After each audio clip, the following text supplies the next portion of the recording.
Are you going to help, or are you just going to supervise? I think we all know the answer to that one. Hi, everyone. You can tell what time it is out here. It's time for our oil change. So I do an oil change on the rig every 3,000 miles.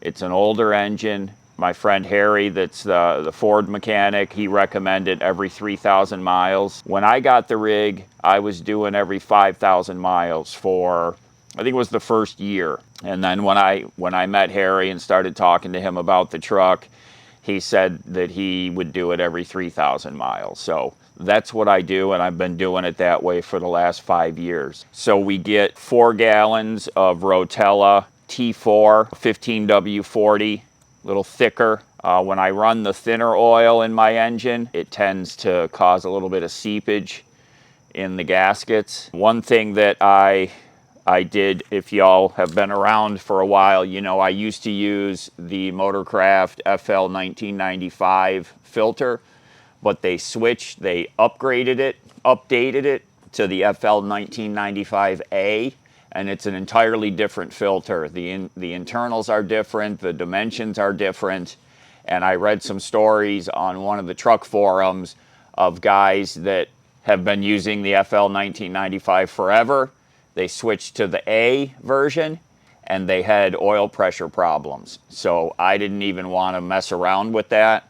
So I changed over to the Wix filters. You know, Wix makes really good filters. And these were sent to me. I think Barry sent me a couple of these. And I wrapped them, just because I'm a goof. I put them in plastic bags and then put them back in the box. So they're sealed up in a plastic bag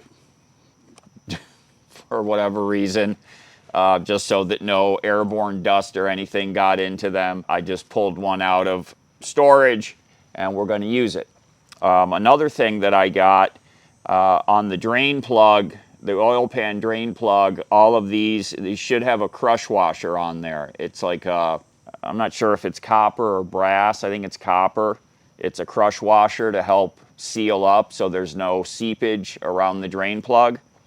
And it's recommended to replace those really every time. Once you use the crush washer, you should replace it.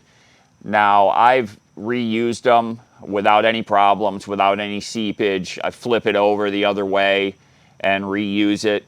But I just bought myself a pack. I think it was 20 in a pack. Not a lot of money as far as cost. So I have a new crush washer. I pulled one out of the package and just kind of taped it to the lid of one of these gallons of oil, just so that I wouldn't forget to change out and put a new crush washer on. So I've got my 4 gallons of Rotella, my Wix filter, got my drain pan that I pulled out of my storage unit, which, by the way, I no longer have. I just pulled all of my gear out of the storage unit, and I rented a spare room in my daughter's basement from her. So I'd rather pay her a rental fee than the storage unit, because the storage facility, I got their smallest room because I don't have a lot of stuff. So I got a 5x10 room for $65.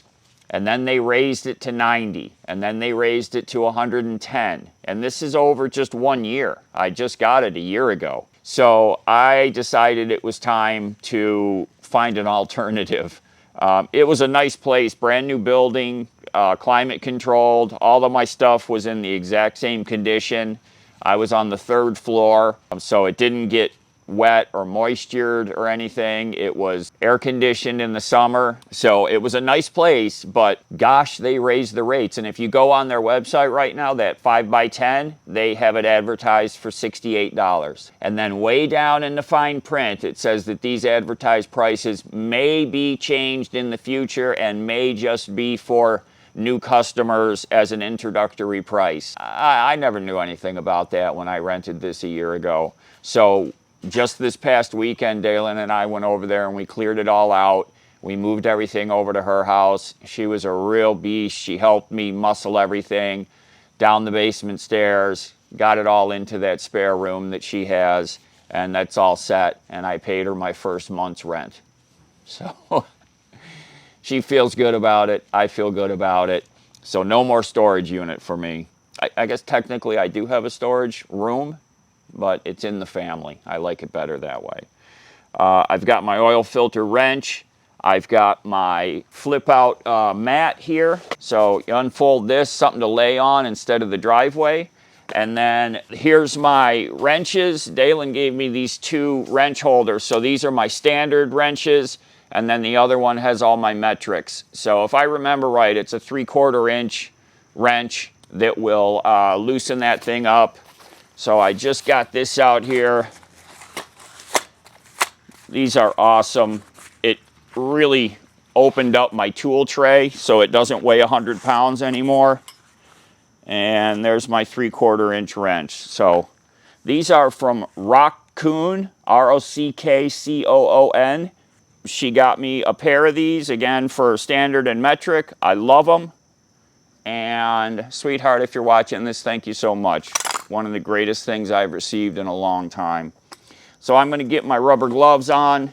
We're going to get up under there and drain the oil out and get this started. I'm going to say it now and then we're going to go over it. Remember to always pre-fill your oil filter before you install it. And we'll use the bag trick when we take the oil filter off of the truck. You all know the bag trick. So there's my new crush washer. They're pretty standard size for the 7.3, so you can find these on Amazon, and I would recommend do what I did, just get the pack of, like, I'm pretty sure it's 20 in a pack, really inexpensive. I'll see if I can dig up a link and put it down in the video description, and just get a bag of them so you always have them on hand, and you can always replace the crush washer without feeling bad because they're not costly. And trying to find them in your local auto parts store, it's not as easy as you'd think. Remember to remove that too before you start draining oil in there. Ask me how I know about that mistake.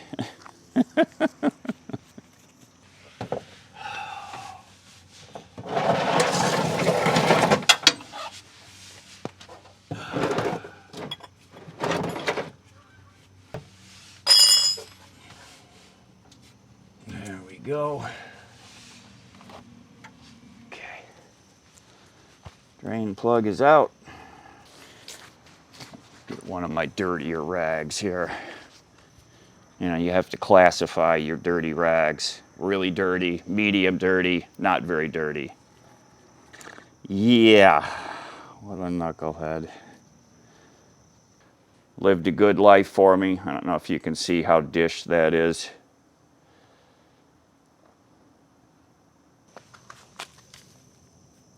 Okay, it's down to a drip now, so I'm going to get under there, just wipe the surface, and then put the drain plug back in. Oh boy. New plug is in. Snug it up.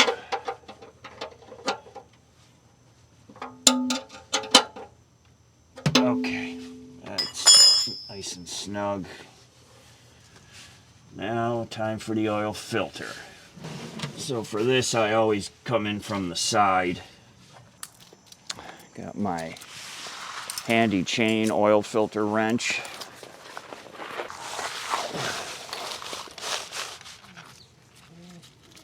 Oh, supervisor, what's the matter? Okay. He gave me the thumbs up. Yeah, I'm gonna punch a hole through that filter just to let some of it, I like to let it drain, because when you spin those off and they're full, you know, they hold almost 2 quarts and you're gonna spill some. So what I'm gonna do is just bang a hole in the bottom of the oil filter to let it drain.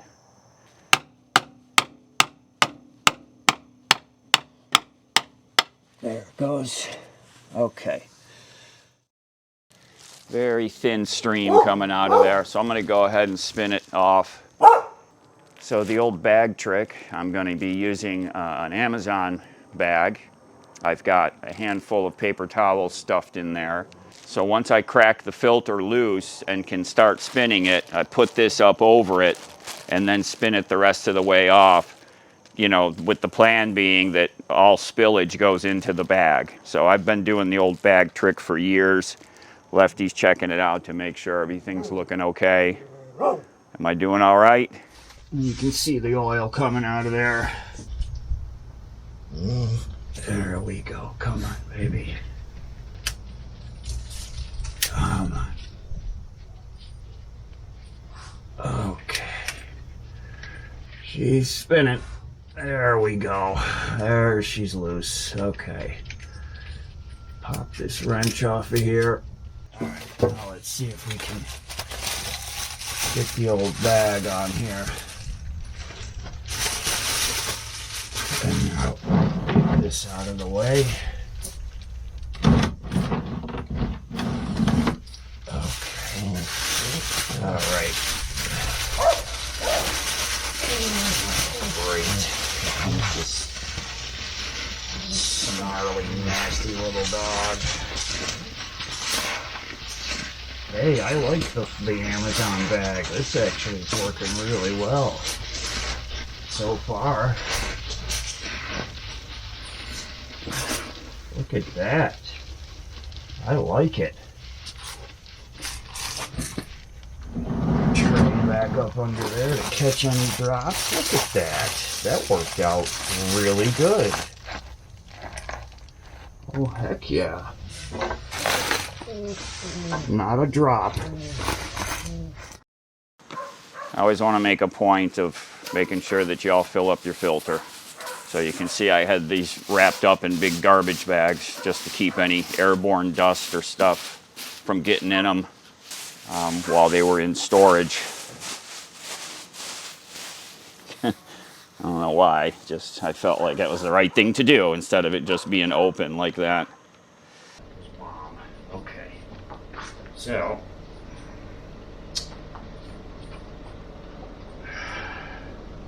obviously you don't want your filter to tip over while you're doing this, so sometimes if I have things handy I'll stack them up all around the sides of the filter to hold it up, because it does get heavy. Like I said, it holds over 1.5 quarts of oil. Right. Okay. There you go. Good. Don't know if you can tell, but it's about maybe 1/2 inch below that, filled with oil.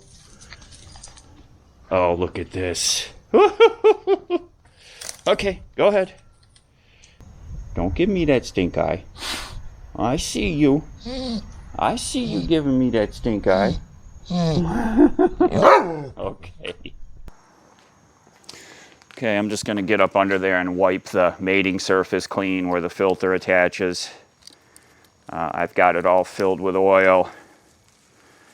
Just got to put some clean oil on the gasket, the rubber gasket on the top of the filter, and then I can thread it on, snug it up, and that will be done, and then we can start pouring new oil in the engine. All right, just let me get this up under here and thread it on. And we'll be one step closer to being done.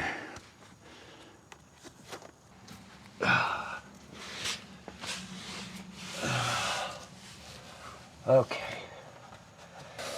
Filter out of the box. Raising it up and threading it on, and there it's threading on. Perfect. Perfect. Okay. Okay, that's done. All right.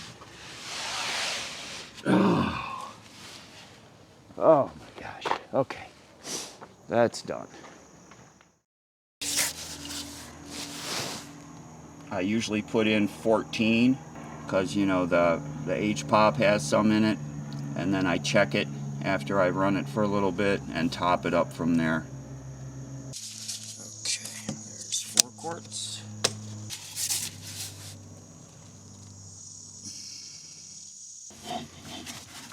There's 8. There's 12. I already got 1.5 in the filter, so I've got 13.5 in it. Let's leave 1.5 in here. That'll be 14.5. Be about right. There we go. That's it. That's 14.5. Okay, so that is a completed oil change. So what I'm going to do now is get this drain bin cleaned up so that I can take it over to the O'Reilly's around the corner and they accept used motor oil and get it dumped out.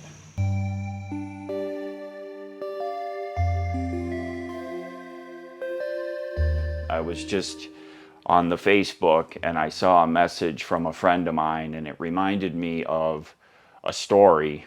Not really a story, but it reminded me of the history that I had with this person. I'm pretty certain it was my second year of going to Quartzsite. Lefty and I were camped in our spot, actually the spot we always go to. And just up a little ways from us were two women that were camped together.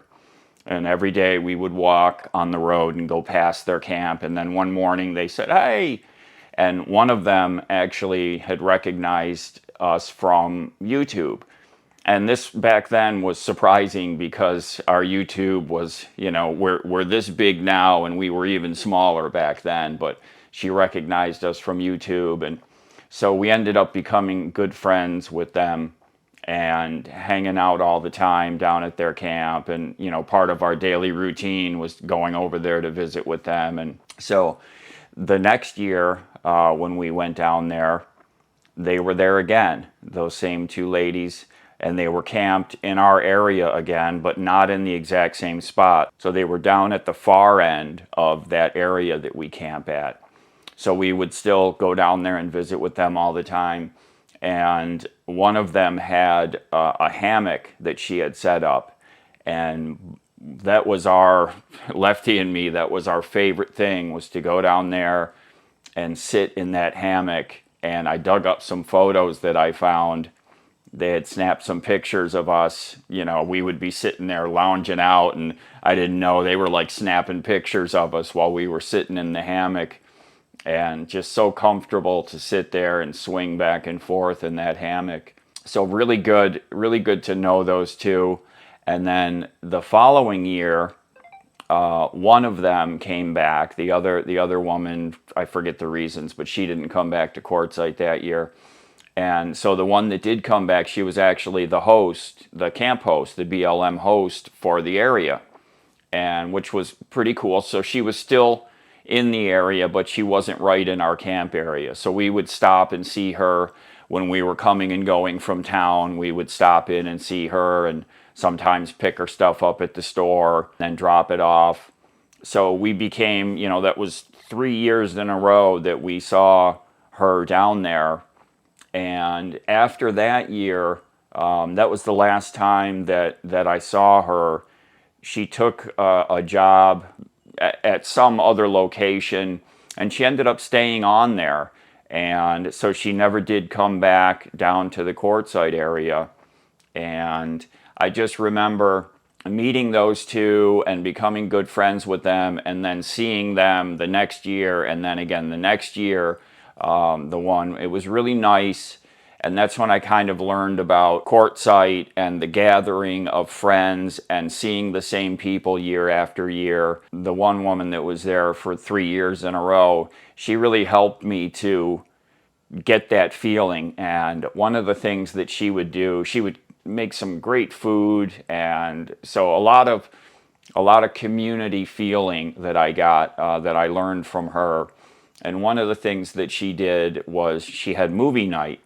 And so she had a little projector, and she would shoot it onto the side of her van. She had a white van, and she would shoot the picture onto the side of that. And I remember we had it like stacked up on some kind of, it was a ladder, I think it was, and then we had put a bunch of stuff so we could get it up to the correct height. And then she got a little like a Bluetooth speaker to connect to it for the sound. And we had movie night down there. And that was just the first time I had done movie night It's interesting because I have a projector, and the only reason I have it is because of my memories of doing movie night with this friend that I made down in Quartzsite. And this company contacted me with a projector, and normally I wouldn't take I do take some little gadgets and stuff to show y'all, and I wanted a projector for myself so that I could do movie nights with people because of my memories from back then. So I've got this little projector here that I'm going to show to y'all. There are some not great small projectors out there, portable ones, but this one I think is at the higher end of quality when it comes to a small portable battery powered projector. So this case is an option that they sent me. It's a really nice feeling case. Look at this thing. That's the projector, has a USB-C cable in there also. So I opened this thing up the first night and I turned it on, and within just a couple of minutes, did I have to read the instructions? I don't think I did. I had it working and shooting video up on the wall here, and I'll show you that clip of me first getting this thing to work.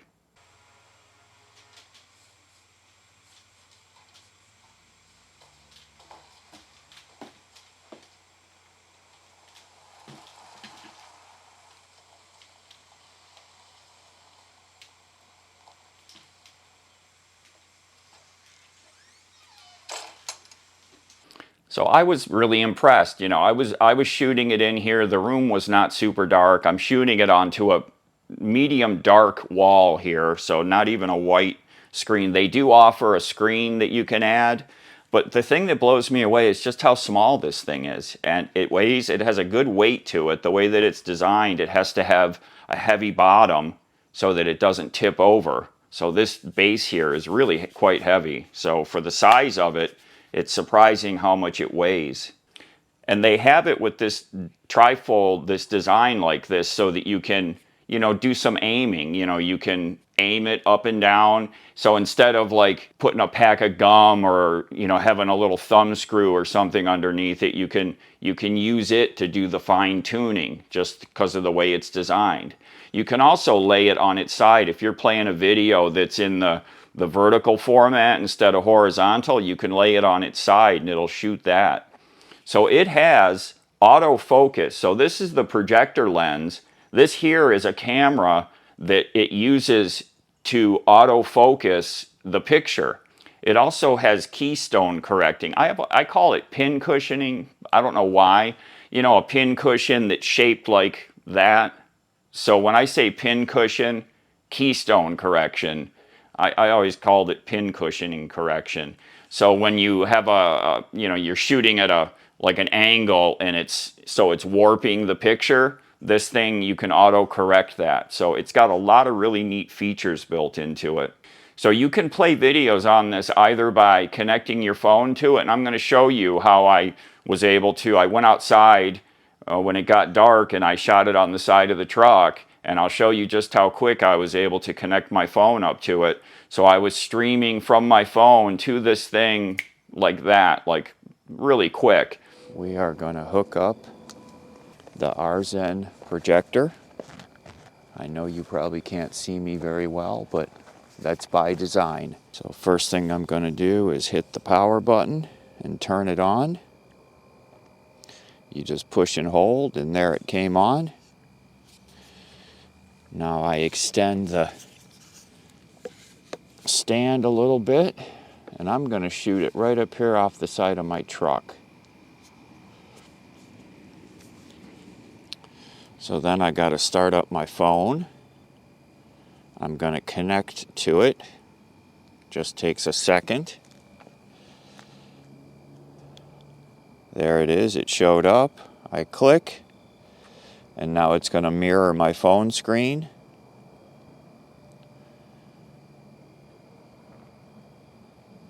There's my phone screen. Now I'm going to, let's go to Prime Video. See if there's anything worth watching here.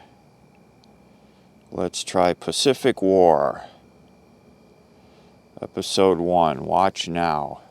So I'm running off the cellular on my telephone, and then it's mirroring on the projector. And the audio is coming right out of the projector. Are adventurous travelers. In 1937, they board the Pan Am Clipper in San Francisco Bay. See, it's mirroring my phone. And it's that simple. This thing is great. I love it. It's so easy. I mean, what? It didn't even take me 30 seconds. Let me turn the volume down a little bit. It's so easy to connect, and it just mirrors your phone. You can also plug in, like if you have a thumb drive with videos on it, you can plug it into the side of the projector and play those video files. So you're not limited to streaming. And another great thing about it is it'll run for about an hour and a half on its own internal battery. So if you're gonna play a 2-hour movie, you can plug in an external battery, and it'll run off the external battery for as long as that battery will last. You plug it into the USB-C port on the side of the projector, and it'll keep running and running, and you can play movies all night. You can also Bluetooth to a Bluetooth speaker. So it has its own speakers built in, and they're decent. It actually goes pretty loud, but you can Bluetooth and get even better sound if you want. So I think this thing is just fantastic. I've seen some other portable projectors with pretty limited quality.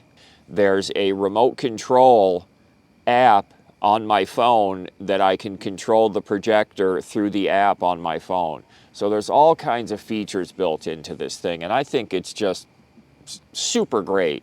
As far as ease of use and mobility, I can slip this thing in my pocket, no problem. That's pretty much the whole side of my truck right there, which is about 12 feet long. So that's about 12 feet long right there. And that's perfect for a movie.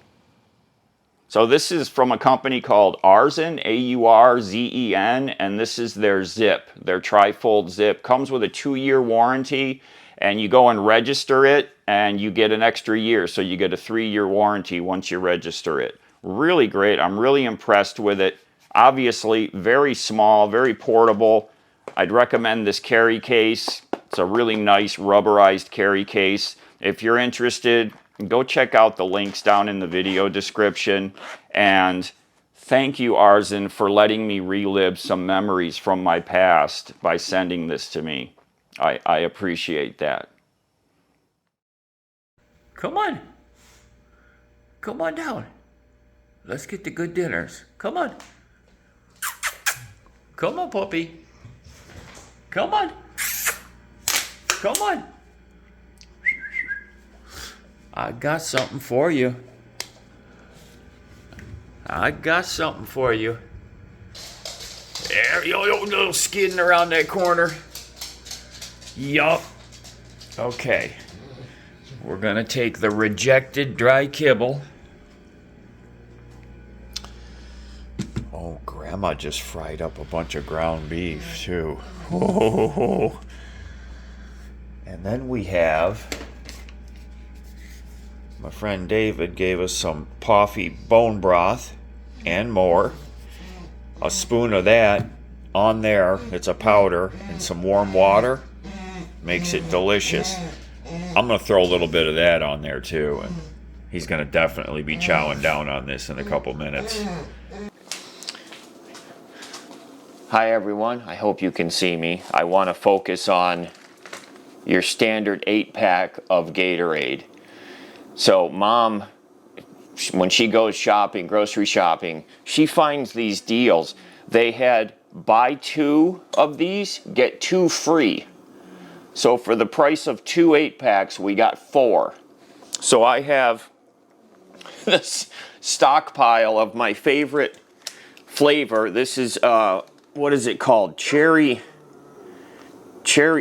cherry. Yeah, glacier cherry.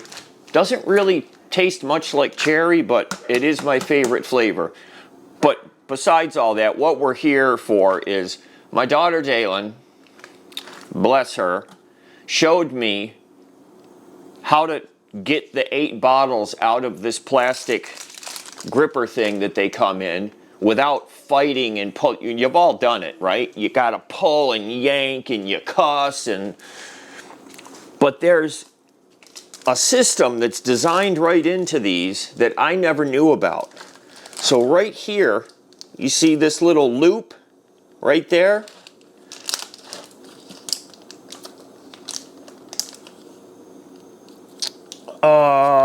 I failed. It failed. Yeah, it failed. Shite. Well, it's got it on the other side, so we're going to try again.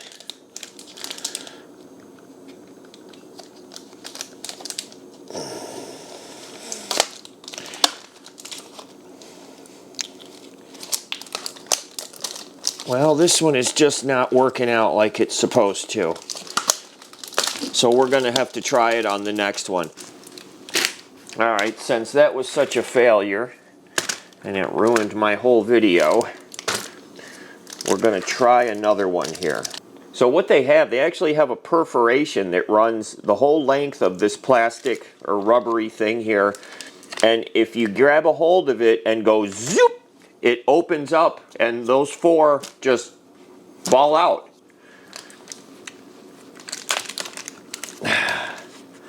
See, I don't know why maybe it's because it's cold and because when she did it, it was zoop. And I was like, wait, what? But maybe because it's cold out here. I can see the perforated line. It's just not working. So I've actually just shown you a way to make it more difficult to remove your 8 bottles of Gatorade from your holder here.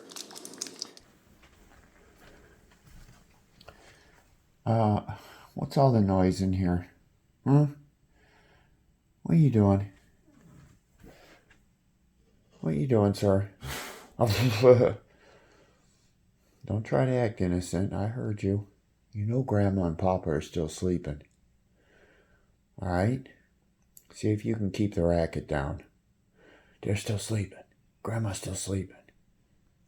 You be good boy. Car. Oh, God. Oh, watch the camera rig, please, sir.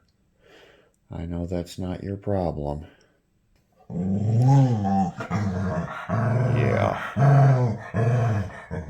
Don't really care, do you? As long as you feel better. Okay. Oh, that's a good puppy. That's a good puppy. Okay. Okay, buddy.